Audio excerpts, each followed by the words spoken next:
Selamat malam dulur-dulur. Nah ini ya sedikit tutorial cara pemasangan regulator kaca yang sudah dimodif jadi power window. Ini punyanya L300 ya. Nah yang pertama itu kan door trim udah dilepas, kalau masih ada plastik-plastik dilepas. Nah setelah itu untuk posisinya kaca itu lebih aman posisi paling bawah diturunkan ya. Ini udah saya turunkan, pokoknya mentok paling bawah. Setelah posisinya udah di bawah barulah kita lepas ini baut-bautnya ini. Nah jadi ada 1 2 3 4 5. Nah itu tinggal dibuka itu ya. Oke, saya buka dulu.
Nah, untuk ngeluarin regulatornya ini, nah nanti itu rel yang di dalam itu ditarik ke belakang ya. Jadi roda itu nanti ngelepasnya ke belakang begini, ditarik ke belakang, terus yang depan ini nanti dimasukin ke sana. Jadi nggak perlu naikin kaca, bisa. Nah, setelah itu, setelah posisinya udah terlepas, untuk selanjutnya pemasangannya regulator power window. Nah nanti bisa tinggal dipasang. Jadi ini ya. Nah ini regulator kaca power window custom ya, udah modifikasi ya. Ini kalau beli aslinya kan juga maksudnya yang asli udah power window kan enggak ada. Pasti kalau untuk L300 itu modifikasi, nggak kayak punya Grand Max. Kalau punya Grand Max itu kan ada yang Grand Max mobil pribadi itu yang station itu nanti bisa untuk tinggal beli tinggal dipasang. Kalau punyanya L300 itu pasti pasti modifikasian. Pasti modifikasian. Nah ini bukan yang ori ya, tapi KW Super ini. Nah selanjutnya untuk posisi regulator itu ya. Nah jadi kita usahakan posisi ini, posisi gigi ini kita samakan dengan posisi yang kita lepas tadi. Nah ini salah satu tips ya biar gampang nanti masang bautnya. Posisi waktu kita ini giginya setelah terlepas. Nah ini posisi gigi terlepas itu kan begini nih. Nah serong-serongnya segini. Nanti kalau misalnya ini tidak sesuai, nanti kan bisa ini dikasih setrum main plus ini untuk gerakin ini supaya ini. Nah tujuannya nanti posisi pemasangannya di sana itu lubangnya ini biar gampang, biar mudah gampang ketemu gitu loh. Nah ini ya. Nah ini sekarang kita tinggal masukkan ke dalam pintunya ini. Nah ini kita taruh dulu yang ini aslinya kan. Nah ini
Nah, gampang pemasangnya. Nah, jadi cara pemasangannya itu lur ya. Itu nanti roda yang belakang ini. Nah, roda yang belakang atau rel yang belakang ini dimasukkan dulu. Jadi ini regulator itu digeser ke belakang gini, kayak tadi saya digeser ke belakang. Nah, ini dibuka dulu kan posisinya, silangnya ini dibuka. Nah, masukin dulu yang belakang. Setelah yang belakang itu masuk, baru nanti yang depan ini dimasukkan. Nah, setelah itu, nah kayak yang saya bilang tadi, posisinya kalau bisa regulator yang mau dipasang itu ngikutin sama yang habis dilepas, supaya lubang bautnya nanti nggak susah nyarinya. Nah, ini kan, nah ini kan sudah pas ini. Nah, karena kalau posisinya beda nanti sulit. Ya bisa, tapi agak repot. Jadi harus harus disetel dari sini, diatur naik turunnya baru ketemu nanti. Nah, sama-sama mending kan ditata di bawah gitu loh, daripada udah di atas begini baru kita cari-cari lubang, kan mending kita samakan waktu posisinya ada di bawah. Nah, ini ya, ini tinggal masangin baut-bautnya. Nah, coba tak pasangin dulu bautnya.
Nah, setelah bautnya udah terpasang, udah kenceng, yang perlu diperhatikan adalah posisi kaca itu tepat pada posisi rel. Karena nanti kalau posisinya nggak pas, nah itu nanti kalau apalagi udah kena motor gini, kedorong ke atas, kacanya itu parahnya tuh bisa pecah karena posisinya selip atau melengkung. Nah, ini kita perhatikan di belakang ya, ini kelihatan nggak lur? Nah, ini di sini nih. Nah, di sini pokoknya ini cek aja nanti. Kalau dia udah posisi bagus, pasti relnya, kaca-kacanya ini. Nah, yang paling sering jatuh itu yang depan sebetulnya. Nah, ini. Nah, yang ini paling sering jatuh karena kaca ini memang kalau ngelepas, kalau nurunin itu kan dijungkir ke depan begitu. Dijungkir ke depan baru dia bisa dinaikin ke atas. Nah, itu jadi yang paling gampang jatuh yang depan. Itu nanti dicek, pokoknya sebelum dites itu dicek. Nah, ini ya, ini setelah semuanya udah posisi bagus. Nah, nanti kalau misalnya posisinya nggak mau lurus ya lor ya, jadi ini dinaikin sedikit posisi kaca, naik 1/4 begitu. Kaca naik 1/4, nanti ini posisinya baut ini semua dikendorin agak kendor gitu, baru nanti itu posisinya untuk nyetel. Tapi itu jarang sih, apabila misalnya posisinya miring loh ya, ini kan semua posisi baut di pintu ini lubang-lubangnya akan longgar, dan yang belakang ini kan bisa di setel juga, bisa naik turun gitu posisinya. Jadi nanti posisi kaca 1/4 kita goyang posisinya, udah bagus atau belum. Nah, nanti deh habis ini saya coba saya naikin, nanti baru kita lihat. Nah, posisinya ini tak sambung dulu kabelnya, ini kabel bodi ya.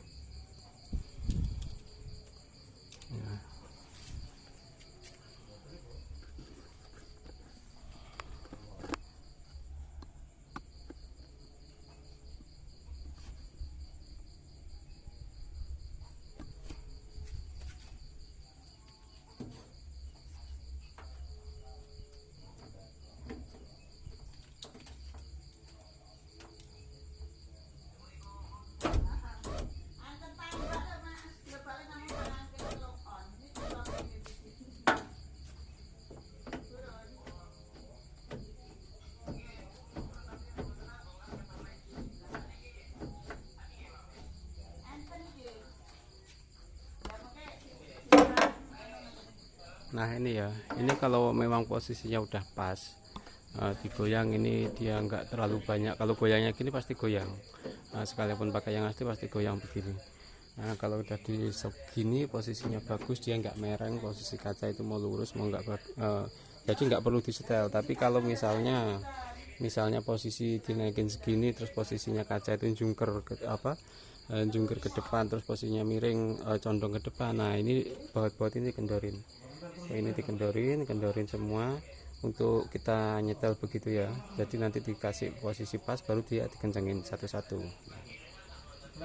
Oke, jadi ini udah saya pasang. Nah, ini kanan. Nah, ini pengetesan ini.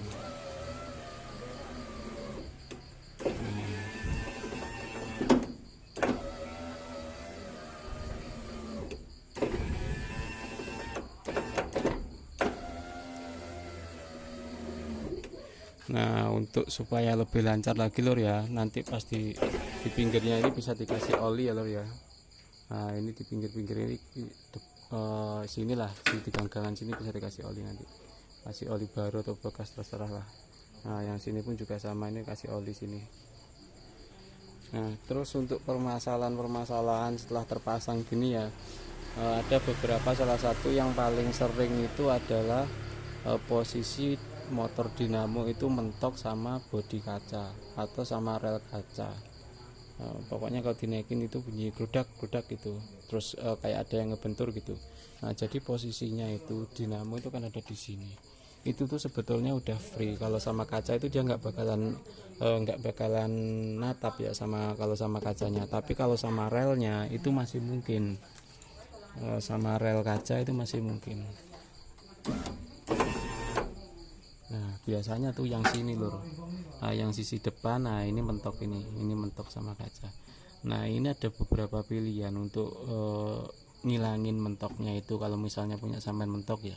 Nah karena ini kayak punya mobil saya sendiri ini kiri sama kanan itu beda. Nah jadi kalau mungkin jadi pabrik itu kalau masang rel gini ini kan paling bukan robot ya, jadi manusianya. Jadi ini antara jaraknya ini tuh beda, ini satu mobil aja beda, apalagi beda mobil mungkin lebih beda lagi. Nah tapi ya nggak tahu lah, kalau kayak gitu tuh kan yang ngaca aja. Kalau pas bagus ya bagus, ndak ya ndak gitu. Ini kayak punya saya sebelah kanan sama sebelah kiri, ini jaraknya ini beda. Ini punya saya ya, saya pasangin regulator gini, ini yang sebelah kiri ini mentok sininya itu natap sama bodi motor dinamo, dikit sekali natapnya itu, tapi terasa waktu dinaikin itu terasa di sini tuh natap. Nah ini yang sebelah kanan nggak masalah, karena memang sebetulnya nggak masalah. Jadi kalau mentok itu nanti di sini bisa dipotong, kalau nggak dipotong nanti sama-sama dibongkar, mending ini digeser ke belakang, digeser agak ke sini sedikit. Pokoknya seberapa nanti dicariin kaca gitu kan, dilihat di kaca. Kalau dia mentok, nah ini tak contohin ini, saya ada kaca kebetulan. Nah kurang lebih segini ya. Nah jadi bisa diambilin kaca begini lor ya, nanti dilihat begini di kaca. Nah, kelihatan nggak lor? Waduh nggak kelihatan lor. Nah itu dia, wah ada kabel yang ganggu pandangan. Nah itu kan yang ada hitam terus kemudian ada putih, itu kan bodi motor dinamo. Nah itu yang gampang mentok sama rel kaca.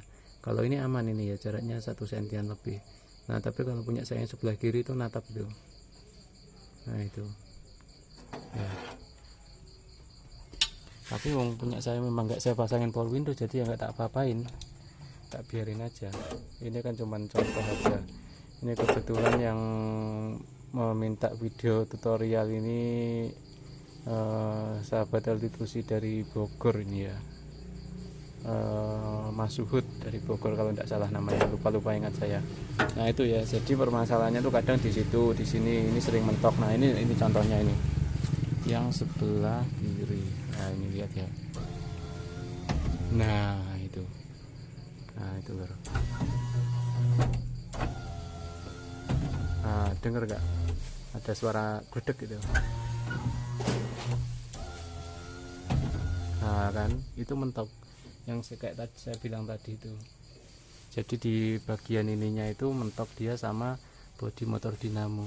Dan itu ya mau nggak mau harus dikalahin relnya, karena kalau dinamonya dipindah-pindah itu nggak bisa, posisinya tuh ya memang harus begitu.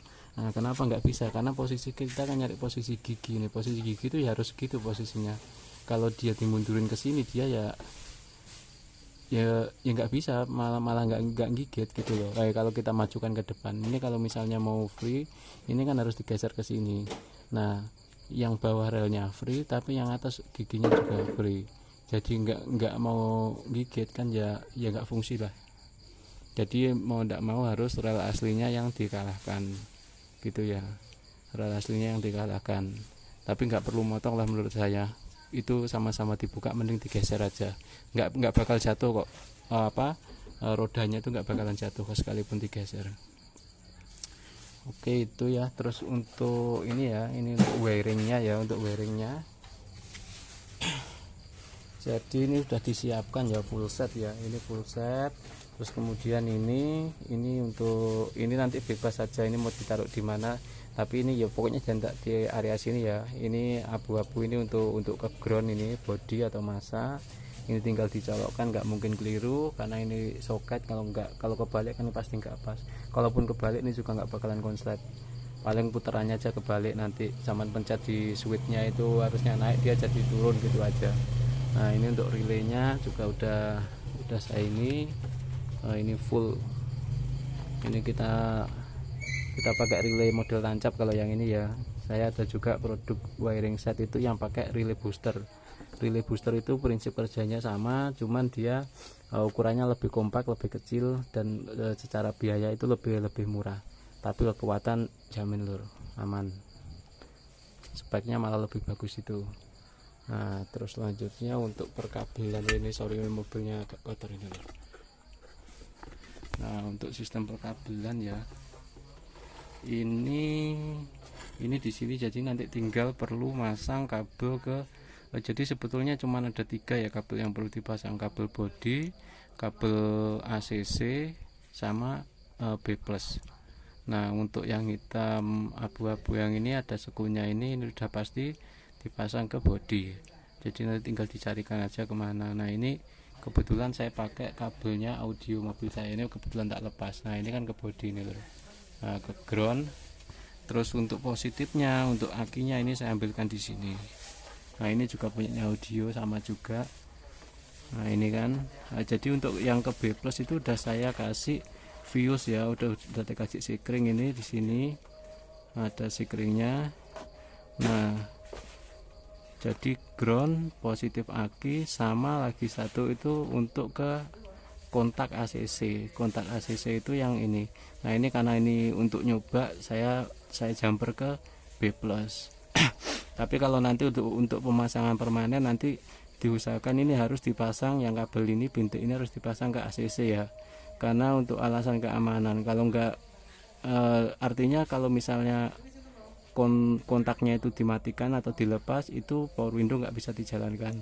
Kalau posisi begini ini kan, meskipun nggak dikontak dia bakal bisa terus, bakal hidup terus. Nah, jadi ini nanti harus diikutkan ke ACC. Nah, untuk gampangnya ACC itu bisa diambilkan di sini lur, kalau Elsapa itu. Nah, di sini. Nah, ini ACC ini. Yang ini. Yang punyanya korek ini di belakang sini tuh ada kabel, ini tinggal dicabut aja, nanti dicabut dicangkokin ke sana bisa. Kalau misalnya kurang seneng ngambil di ini loh, kalau ngambil di soketnya kan banyak ribet kabelnya. Nah, di sini aja, ini udah ACC ini posisi kabel ACC, pokoknya cangkok tinggal dibuka aja, atau dari tip itu juga bisa, ada ACC nya juga. Nah, itu jadi kabel yang perlu disambung itu aja 3 biji. Kalau yang sebelah kiri, untuk pintu sebelah kiri nggak ada, tinggal nyolokin itu aja, nyolokin soket ke motor dinamo sama masang switchnya. Terus kalau ini kabelnya panjang, ini udah memang saya siapkan ini untuk ke aki, jadi nanti bisa dilewatkan ke bawah sana, nanti langsung ngambil ke akinya. Nah, semua udah ditata, udah gampang. Kalau untuk ini relay block ini nanti ya tinggal sampean aja lah mau ditaruh di mana Pokoknya ini nanti PR-nya tinggal ngerapiin kabel, tinggal ngerapiin kabel aja. Nah terus ini kan posisi kabel itu udah saya kasih pembungkus ya lor ya, udah kasih pembungkus begini. Ini kalau ditaruh di sini nanti kan ribet, gimana mas mau masangnya tuh. Nah ini nanti bisa sampean potong, dipotong aja nggak apa-apa. Kalau ada nanti setelah dipotong itu disolder, kalau nggak disolder ya nanti ngupasnya agak panjang gitu aja, kuat ya. Nah yang terpenting itu adalah posisinya pemotongan kabel itu harus jangan sejajar motongnya. Jadi ini kayak gini, ini kan sudah, ini karena solder ya, jaraknya pendek nggak masalah. Jadi misalnya satu di sini ya. Ini video untuk untuk teman-teman pemula lah ya. Kalau master udah paham lah. Jadi pokoknya dipotong zigzag itu aja, kalau misalnya isolasinya lepas biar nggak nempel gitu. Yus gitu dulu lah, nanti kalau ada apa-apa dilanjut di komen atau nanti bisa kontak langsung Japri ke saya untuk pemasangan, video call boleh. Kalau memang barang dari saya gampang, nanti kan saya bisa jelasinnya. Ini kebetulan udah adzan juga ini ya. Wes gitu dulur, terima kasih, selamat malam.